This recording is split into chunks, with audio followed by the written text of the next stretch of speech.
જય સ્વામિનારાયણ વિદ્યાર્થી મિત્ર, જય શ્રી કૃષ્ણ. આગળના લેક્ચરનું તમે વાંચી નાખ્યું હશે, તો હવે આપણે પાછો નવો પ્રશ્ન શરૂ કરીએ છીએ. હવે પ્રશ્ન વિદ્યાર્થી મિત્ર જે ચાલે છે થોડા અઘરા છે, અટપટા છે, એના શબ્દો પણ વ્યવસ્થિત સમજવા જરૂરી છે. વિદ્યાર્થી મિત્ર 100% મગજ રાખીને અહીંયા ભણજો કે હવે પછીના શબ્દ તમારા માટે થોડા અઘરા અટપટા છે. વિદ્યાર્થી મિત્ર આગળનો પ્રશ્ન છે, પશ્ચિમમાં અર્થશાસ્ત્રના ઉદ્ભવ અને વિકાસ વિશે ટૂંકમાં માહિતી આપો. પશ્ચિમમાં અર્થશાસ્ત્રનો ઉદ્ભવ આપણો વિષય છે, જે અર્થશાસ્ત્ર, એનો ઉદ્ભવ કઈ રીતે થયો છે અને ઉદ્ભવ થયા પછી એનો વિકાસ, એના વિશે આપણે સમજાવવાનું છે. તો વિદ્યાર્થી મિત્ર પ્રશ્ન ખાસ સમજી લ્યો, પછી હવે જવાબની શુભ શરૂઆત કરીએ. આપણને એવું કીધું છે ઔદ્યોગિક ક્રાંતિ પહેલા. હવે ઔદ્યોગિક ક્રાંતિ તો તમે વિદ્યાર્થી મિત્ર આવું બધું કહેતા હોવ છો કે 10મામાં સાહેબ અમે સખત મહેનત કરી હતી. તો યાદ કરો 10મામાં તમે જો સખત મહેનત કરી હશે તો ઔદ્યોગિક ક્રાંતિ ત્યાં ક્યાંક આવ્યું હશે. તો આ ઔદ્યોગિક ક્રાંતિનો સમયગાળો કયો હતો? યાદ આવે છે કોઈ વિદ્યાર્થી મિત્રોને? યાદ ન આવતો હોય તો એક નોટ અને પેન લો અને આ નોટ અને પેનની અંદર લખી નાખો, ઔદ્યોગિક ક્રાંતિનો સમયગાળો જણાવો. હા, કારણ કે તમે જો આ બધા એક માર્ક્સના પ્રશ્ન છે અને હજી જેમ જેમ આપણો આ અભ્યાસક્રમ આગળ ચાલશે આનું આજ ફરીથી રિપીટ થવાનું છે. ઔદ્યોગિક ક્રાંતિનો સમયગાળો યાદ રાખજો, 1750 થી 1830. ક્યાં થઈ હતી? બ્રિટનમાં. બ્રિટનનું બીજું નામ ઇંગ્લેન્ડ. હા, આપણને એવું કીધું છે ઔદ્યોગિક ક્રાંતિ પહેલા. ઔદ્યોગિક ક્રાંતિ પહેલા એટલે 1750 પહેલા માનવીના આર્થિક વર્તનનો, કે માનવી જે પૈસા કમાવા માટેનું જે વર્તન કરતો હતો એનો અભ્યાસ 3 રીતે થતો હતો. રાજ્યશાસ્ત્ર, નીતિશાસ્ત્ર કે તત્વચિંતનના ભાગરૂપે અભ્યાસ થયો હતો. આ 3 રીતે એનો અભ્યાસ થયો હતો. ક્યારે? તો 1750 પહેલા. અને આ અભ્યાસમાં શરૂઆત કોણે કરી? તો આ અભ્યાસની શરૂઆત કરી હતી એરિસ્ટોટલે. આ એરિસ્ટોટલે એક પુસ્તક લખ્યું, પુસ્તકનું નામ હતું ઓઇકોનોમિકા. હા, અને એણે પોતાના પુસ્તકની અંદર આર્થિક ચિંતન, આર્થિક એટલે તો આપણને ખબર છે કંઈક મેળવવા, વળતર મેળવવા માટેની એના ચિંતન ઉપર આખું એને પુસ્તકની રજૂઆત કરેલી છે. અને આ ઉપરાંત 18મી સદી, હા વિદ્યાર્થી મિત્ર આપણે એક પ્રશ્ન લખી નાખો, 18મી સદીનો સમયગાળો. 18મી સદી ક્યારે શરૂ થઈ અને ક્યારે પતી? તો 1701 થી 1800. જે પણ સદી કે એની પાછળ 2 મીંડા આવે. જેમ કે અત્યારે આપણે ચાલે છે 21મી સદી, તો ક્યારે શરૂ થાય? તો 2001 થી 2100. 3000 નહીં હો વિદ્યાર્થી મિત્રો. 18મી સદીનો સમયગાળો તો 1701 થી 1800. અને બ્રિટનમાં આપણને ખબર છે ઔદ્યોગિક ક્રાંતિ થઈ હતી. અને બ્રિટનમાં ઔદ્યોગિક ક્રાંતિ થઈ ત્યારે આપણા ભારત દેશમાં એની એક કંપની કાર્યરત હતી. આ કંપનીનું નામ છે, તો આ કંપનીનું નામ હતું ઈસ્ટ ઇન્ડિયા કંપની. આ ઈસ્ટ ઇન્ડિયા જે કંપની છે એ ઈસ્ટ ઇન્ડિયા કંપનીએ બ્રિટનમાં જે ઔદ્યોગિક ક્રાંતિ થઈ. હવે ઔદ્યોગિક ક્રાંતિ એટલે ભારતમાં બ્રિટનમાં નવા ઉદ્યોગો શરૂ થયા. અને આ જે નવા ઉદ્યોગો શરૂ થયા એના કારણે શ્રમ વિભાજન થયું. કેમ? કારણ કે બ્રિટનમાં જે નવા ઉદ્યોગો શરૂ થયા, એ નવા ઉદ્યોગોને આ ઈસ્ટ ઇન્ડિયા કંપનીએ ક્યાં બોલાવી લીધા? ભારતમાં બોલાવી લીધા. ક્યાં બોલાવી લીધા વિદ્યાર્થી મિત્ર? ભારતમાં. એટલે ભારતના જે શ્રમિકો હતા એ અમુક શ્રમિકો ભારતના જે ઉદ્યોગો હતા એમાં કામ કરતા હતા, અને અમુક શ્રમિકો ક્યાં વયા ગયા? તો બ્રિટનમાંથી જે નવા ઉદ્યોગો આવ્યા એમાં. આમ શ્રમનું શું થયું? વિભાજન. કે અમુક શ્રમિકો ભારતના ઉદ્યોગોમાં કામ કરતા થયા, અમુક શ્રમિકો એ બ્રિટનમાંથી જે ઉદ્યોગો આવ્યા હતા એમાં કામ કરતા થયા. આમ શ્રમનું વિભાજન થયું. આ ઉપરાંત બ્રિટનમાંથી જે ઉદ્યોગો આવ્યા હતા બધા કેવા હતા? નવા.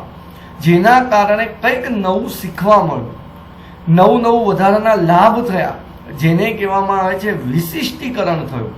ક્યાં વિશિષ્ટીકરણ થયું? તો ઉદ્યોગમાં, કારણ કે ઉદ્યોગોમાં જ વિશિષ્ટ ઔદ્યોગિક ક્રાંતિ થઈ. એટલે વિદ્યાર્થી મિત્રો યાદ રાખજો, શ્રમ વિભાજન ક્યાં થયો? ઉદ્યોગોમાં. વિશિષ્ટીકરણ ક્યાં થયું? ઉદ્યોગોમાં. ધીમે ધીમે ધીમે ધીમે આ શરૂઆત જે થઈ પછી અન્ય ક્ષેત્રોમાં પણ આ થવા લાગ્યું. શું થવા લાગ્યું? શ્રમ વિભાજન અને વિશિષ્ટીકરણ. હવે અન્ય ક્ષેત્રો, તો અન્ય ક્ષેત્રોમાં નામ લખી શકાય, જેમ કે ખેતી ક્ષેત્ર, સેવા ક્ષેત્ર. આ ક્ષેત્રોમાં પણ તમે જો ધીમે ધીમે શ્રમ વિભાજન થયું અને વિશિષ્ટીકરણ થયું. ક્યારે? તો બ્રિટનમાં થયેલ ઔદ્યોગિક ક્રાંતિ પછી, કારણ કે નવા ઉદ્યોગો શરૂ થયા પછી એ ભારતમાં આવ્યા. ભારતમાં આવ્યા પછી આ બધું થયું. આગળ જોઈએ તો આ જે પહેલા આપણે અભ્યાસ કર્યો તો એરિસ્ટોટલે ઓઇકોનોમિકા નામનું પુસ્તક લખીને એમાં એને જે આર્થિક ચિંતનની જ રજૂઆત કરી હતી અને એણે પોતાનું જે પુસ્તક લખ્યું હતું એ કલ્પના અને તર્ક આધારિત હતું. ધીમે ધીમે ધીમે એ જે કલ્પના અને તર્ક આધારિત હતું એમાં કંઈક સુધારા કર્યા અને વૈજ્ઞાનિક ઢબે અભ્યાસ શરૂ થયો. વૈજ્ઞાનિક ઢબે એટલે પ્રયોગ કરવાનો, એની ચકાસણી કરવાની, અને આ રીતે આખો અભ્યાસ થયો. અને ધીમે ધીમે ધીમે ધીમે ધીમે આ જે કલ્પના અને તર્ક આધારિત અભ્યાસ થતા હતા એમાં નવું કંઈક નજરાણું, નવું કંઈક રૂપ આવ્યું, જેનું નામ આપ્યું વૈજ્ઞાનિક ઢબે અભ્યાસ થયો. વૈજ્ઞાનિક ઢબે અભ્યાસ ક્યારે થયો? તો એના માટે એને શું કર્યા હશે? પ્રયોગો. પ્રયોગો કર્યા પછી શું કર્યું હશે? ચકાસણી. અને આ રીતે જે અભ્યાસ થયો એનું નામ આપ્યું વૈજ્ઞાનિક ઢબે. અને આપણને બધાને ખબર છે આપણો જે અર્થશાસ્ત્ર વિષય જે છે એ પહેલા તમારે શેમાં ભણવામાં આવતો? તો સામાજિક વિજ્ઞાનમાં. એટલે ઔદ્યોગિક ક્રાંતિ પછી જે આ સામાજિક વિજ્ઞાનમાં જે અભ્યાસ થતો હતો અર્થશાસ્ત્રનો, એને સ્વતંત્ર વિષય એટલે કે આખો અલગ વિષય જાહેર કરી દીધો, અર્થશાસ્ત્ર. પેલા સામાજિક વિજ્ઞાનની અંદર એક પાર્ટ પડતો હતો, ભાગ પડતો હતો, જેને સ્વતંત્ર વિષય બનાવી દીધો. એટલે કે અર્થશાસ્ત્રનો પર્સનલ અભ્યાસ શરૂ થઈ ગયો. પહેલા આખા સામાજિક વિજ્ઞાનનો અભ્યાસ થતો. કેમ? કારણ કે વૈજ્ઞાનિક ઢબે, વિજ્ઞાનની ઢબે અભ્યાસ થયો એટલે વિજ્ઞાન કીધું. આ અભ્યાસ સમાજમાં થતો હતો એટલે સામાજિક થયું. આ રીતે આખો વિષય બન્યો હતો સામાજિક વિજ્ઞાન.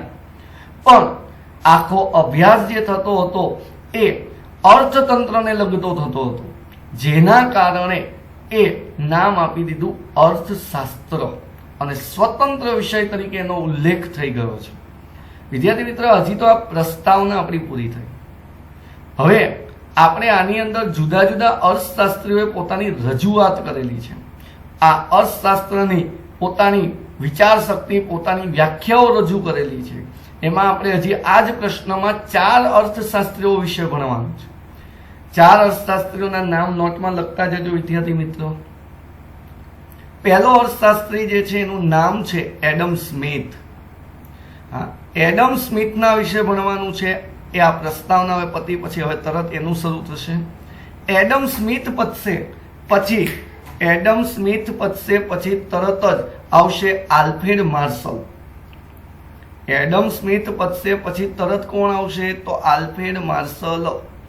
આલ્ફ્રેડ માર્શલ આવ્યા પછી ત્રીજા નંબરે આવે છે લાયોનેલ રોબિન્સ. ત્રીજા નંબરે કોણ આવે છે વિદ્યાર્થી મિત્રો? લાયોનેલ રોબિન્સ.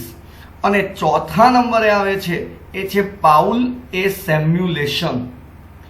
પાઉલ એ સેમ્યુલેશન.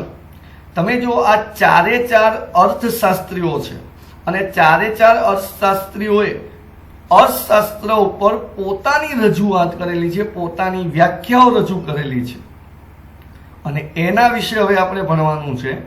અને એ 4 પતશે પછી જ આપણો આ મેઇન પ્રશ્ન પતશે, જે છે આપણો પશ્ચિમમાં અર્થશાસ્ત્રનો ઉદ્ભવ અને વિકાસ.